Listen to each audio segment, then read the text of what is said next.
नमस्कार, मैं अहमद सोनू आप सभी का अरोमा क्लासेस पे स्वागत करता हूं। आज मैं आप लोग के लिए एक बहुत ही महत्वपूर्ण टॉपिक लेके आया जिसका नाम है क्षेत्रीय पवनें, जिसको इंग्लिश में हम लोग क्या कहते हैं, लोकल विंड्स के नाम से जानते हैं। जैसा कि हम लोग ज्योग्राफी में पढ़ चुके हैं कि वैसा पवन जो किसी खास क्षेत्र में बहती है उसको क्या कहा जाता है, क्षेत्रीय पवन कहा जाता है। जैसे हम कभी भारत के संदर्भ में पढ़ाए होंगे तो बतलाए होंगे लू के बारे में कि लू क्या है, एक शुष्क पवन है जो उत्तर भारत के क्षेत्रों में जून जुलाई के महीने में क्या है, बहती है। इसका तापक्रम कभी कभी 40 डिग्री के सेल्सियस के आसपास भी चला जाता है। अभी देखिएगा बहुत ज्यादा गर्मी धीरे धीरे बढ़ते जा रही है, तो हम लोग आमतौर पे सुनते होंगे कि दोपहर में नहीं निकलो, लू चल रहा है। लू चलने का मतलब क्या है, वह एक क्षेत्रीय पवन है जो उत्तर भारत के क्षेत्रों में वह क्या होती है, बहती है। इसी प्रकार से आजकल एग्जामिनेशन में क्षेत्रीय पवनों से संबंधित बहुत सारे प्रश्न फ्रेम किए जा रहे हैं, बनाए जा रहे हैं, ना केवल भारत के बल्कि विश्व में अन्य महाद्वीपों के क्षेत्रीय पवनों से भी संबंधित प्रश्न बन रहे हैं। और उसके विशेषता के बारे में क्या किया जा रहा है, पूछा जा रहा है। जितना बच्चे गहनता से उतना अध्ययन नहीं कर पाते, इसलिए हम आपको कंटिनेंट वाइज बतलाते चलेंगे कि कहाँ पे किस महाद्वीप में कौन सा क्षेत्रीय पवन है और उसकी क्या विशेषता है। तो आज के वीडियो में हम लोग अफ्रीका के बारे में देखेंगे, अफ्रीका में कौन कौन से लोकल विंड्स बह रही है इसके बारे में हम लोग क्या करेंगे, चर्चा करेंगे। सब कुछ मैप के थ्रू ही बतला देंगे। आप वीडियो के अंत तक जरूर बने रहेंगे और जैसे जैसे समझाते चल रहे हैं समझ के आप भी अपने मैप में ही उसको क्या करेंगे, स्केचिंग कर लेंगे। क्योंकि ज्योग्राफी मैप के बिना अधूरा है। जब तक आप मैप वर्क नहीं करेंगे, मैप पे पकड़ स्थापित नहीं करेंगे, ज्योग्राफी में आपका कंसेप्ट क्लियर नहीं होगा। और मेरी कोशिश रहती है कि ज्योग्राफी का कोई भी टॉपिक पढ़ाएं तो उसका मैप के थ्रू ही हम क्या करें, पढ़ाएं। इसलिए इसको भी हम लोग क्या करते हैं, मैप के थ्रू देखते हैं। तो हम लोग तो देख चुके हैं कि लोकल विंड का परिभाषा अभी जस्ट बतलाएं। तो देखते हैं कि अफ्रीका में कौन कौन सी क्षेत्रीय पवने। पहला जो पवन है इसको क्या कहते हैं, सिरोका पवन कहते हैं। देखिए सिरोका पवन क्या है, इसको हम लोग क्या करते हैं, समझते हैं। आप बतलाए भी थे आप सभी को कि अफ्रीका का जो ये क्षेत्र है इधर का, यहाँ पे एक मरुस्थल है जिसको हम लोग क्या कहते हैं, सहारा मरुस्थल के नाम से जानते हैं। जिसका अलग अलग हम नाम भी बतलाए थे, पूर्वी मरुस्थल, पश्चिमी मरुस्थल, लीबियन मरुस्थल, नूबियन मरुस्थल। इस सभी के बारे में हम लोग पहले क्या कर चुके हैं, देख चुके हैं। और आपको पता भी है कि जो सहारा मरुस्थल है या कोई भी आपका शुष्क क्षेत्र है या मरुस्थल का क्षेत्र है, वहां से कैसी पवनें बहेगी, तो शुष्क पवन। और शुष्क के साथ ये पवन क्या होगी, तो गर्म पवन होगी।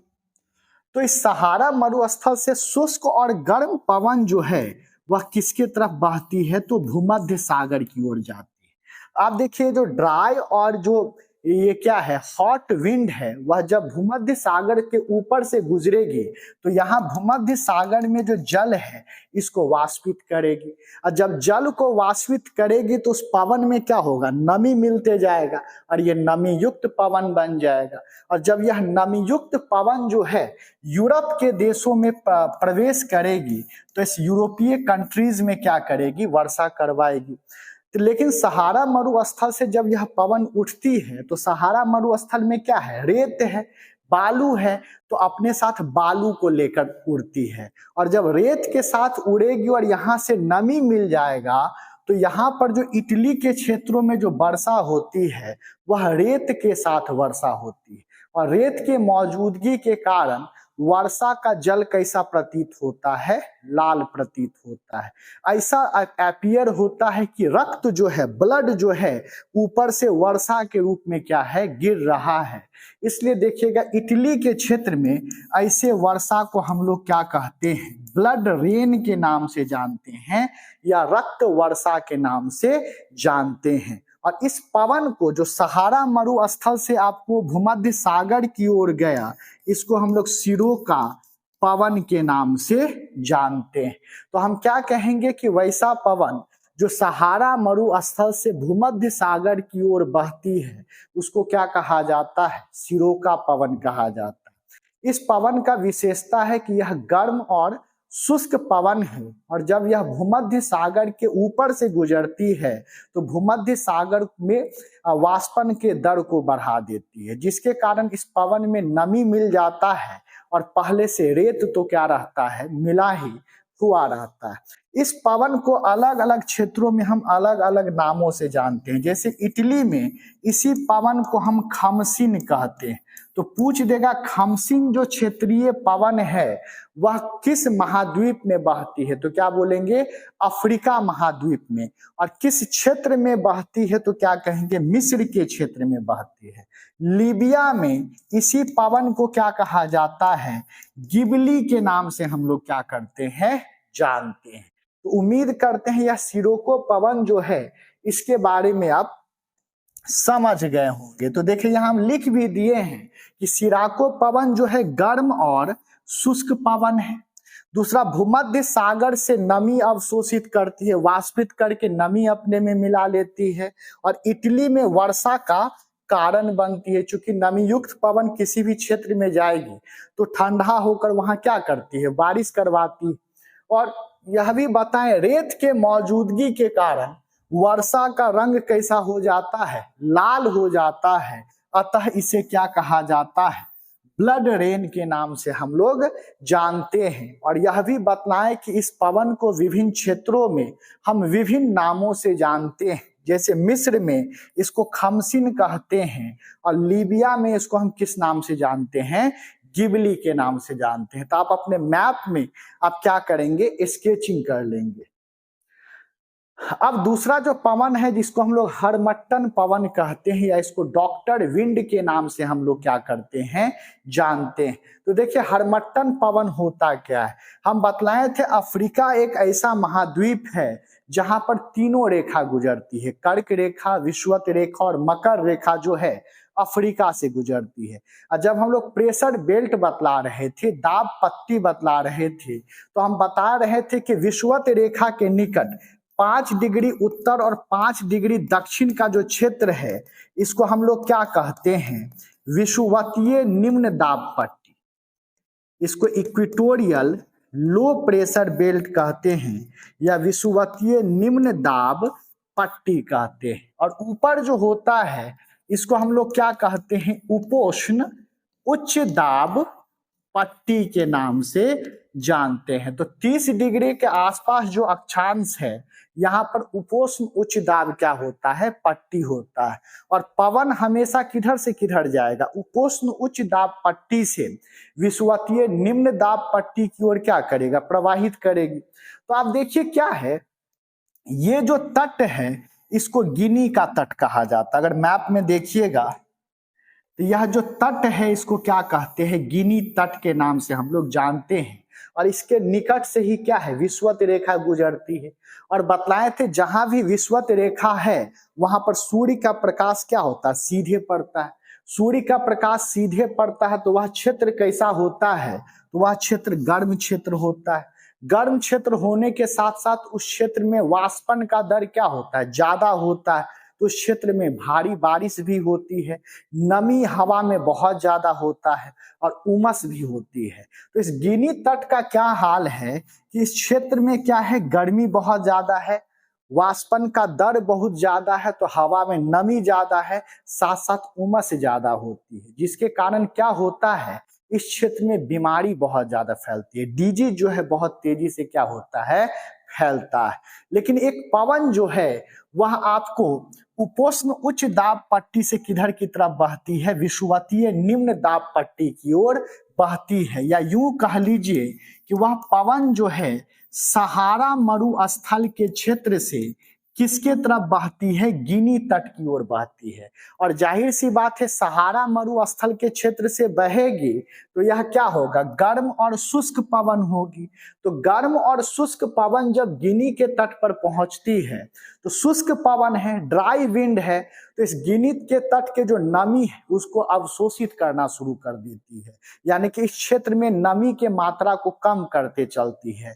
और जब नमी का मात्रा कम होने लगता है तो उमस कम होता है, वहां पर ह्यूमिडिटी कम होता है और बीमारी भी धीरे धीरे क्या होने लगता है, कम होने लगता है। इसलिए इस पवन को हम लोग डॉक्टर विंड के नाम से जानते हैं, क्योंकि जब यह पवन चलती है तो इस क्षेत्र में बीमारी धीरे धीरे क्या होने लगता है, कम होने लगता है। तो यदि आपको पूछ दे कि डॉक्टर पवन किसको कहते हैं तो हरमट्टन को हम लोग डॉक्टर पवन के नाम से जानते हैं।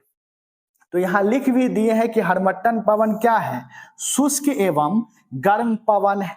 गिनी के तट के अगर स्थिति की बात करें तो गिनी का तट बताएं बहुत ज्यादा यहाँ पे नमी होती है, तो जब हरमट्टन पवन बहती है तो गिनी के तट के नमी को अवशोषित करती है, ठीक है, और बीमारी से मुक्ति दिलाती है। नमी जैसे जैसे कम होगा वहां के लोग कम बीमार पड़ेंगे, इसलिए इस पवन को हम किस नाम से जानते हैं, डॉक्टर विंड के नाम से जानते हैं। और हरमट्टन पवन कहां से कहां तक बहती है, तो हम कह सकते हैं यह सहारा मरुस्थल से, सहारा मरुस्थल से गिनी तट की ओर क्या होती है, बहती है।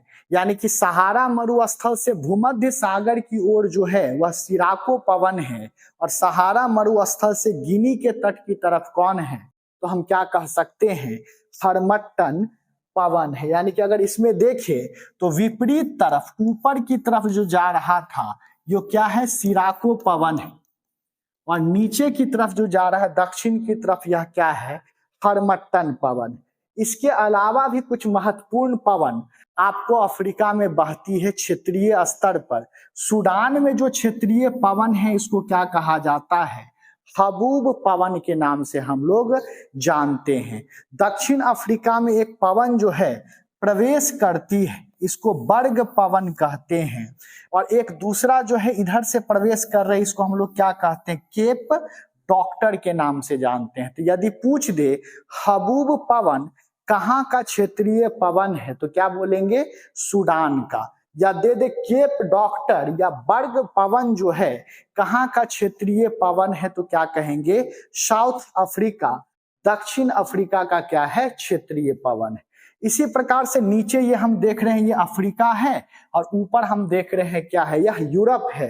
तो पुर्तगाल के निकट एक द्वीप है, इस द्वीप का नाम क्या है, मदीरा द्वीप है, जिस पर किसका कब्जा है, किसका अधिकार है, तो पुर्तगाल का क्या है, अधिकार है। तो मोरक्को जिसको हम लोग पर्वतीय देश कहते हैं, मोरक्को जिसको हम लोग पर्वतीय देश कहते हैं, यहां से एक क्षेत्रीय पवन जो है मदीरा द्वीप की ओर बहती है, इसको हम लोग किस नाम से जानते हैं, लेस्ट पवन के नाम से जानते हैं। तो ये अफ्रीका का प्रमुख क्षेत्रीय पवने हैं जो आपको अफ्रीका महाद्वीप में बहती है। विभिन्न क्षेत्रों में इसका विभिन्न क्या होता है, अभिलक्षण होता है। कई दफा एग्जाम में पूछ चुका है कि भाई डॉक्टर विंड किसको कहा जाता है, ब्लड रेन जो है रक्त वर्षा किस क्षेत्र में होती है या किस कारण से होती है, ये सारा कुछ हम उम्मीद करते हैं कि आप समझ चुके होंगे। सबको मैप पर आप क्या करेंगे, स्केचिंग कर लेंगे। अगर हम स्केचिंग की बात करें तो किस प्रकार से स्केचिंग करना है ये भी हम आपको क्या करते हैं, बतला देते हैं।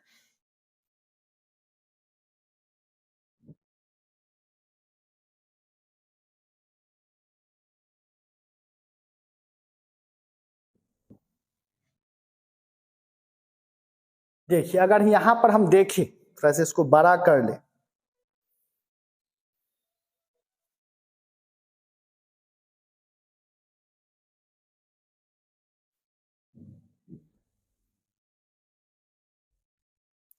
तो देखिए बताएं क्या कि ऊपर की तरफ सहारा मरुस्थल से ऊपर की तरफ जो पवन गया भूमध्य सागर की, इसको क्या कहें, सिराको पवन,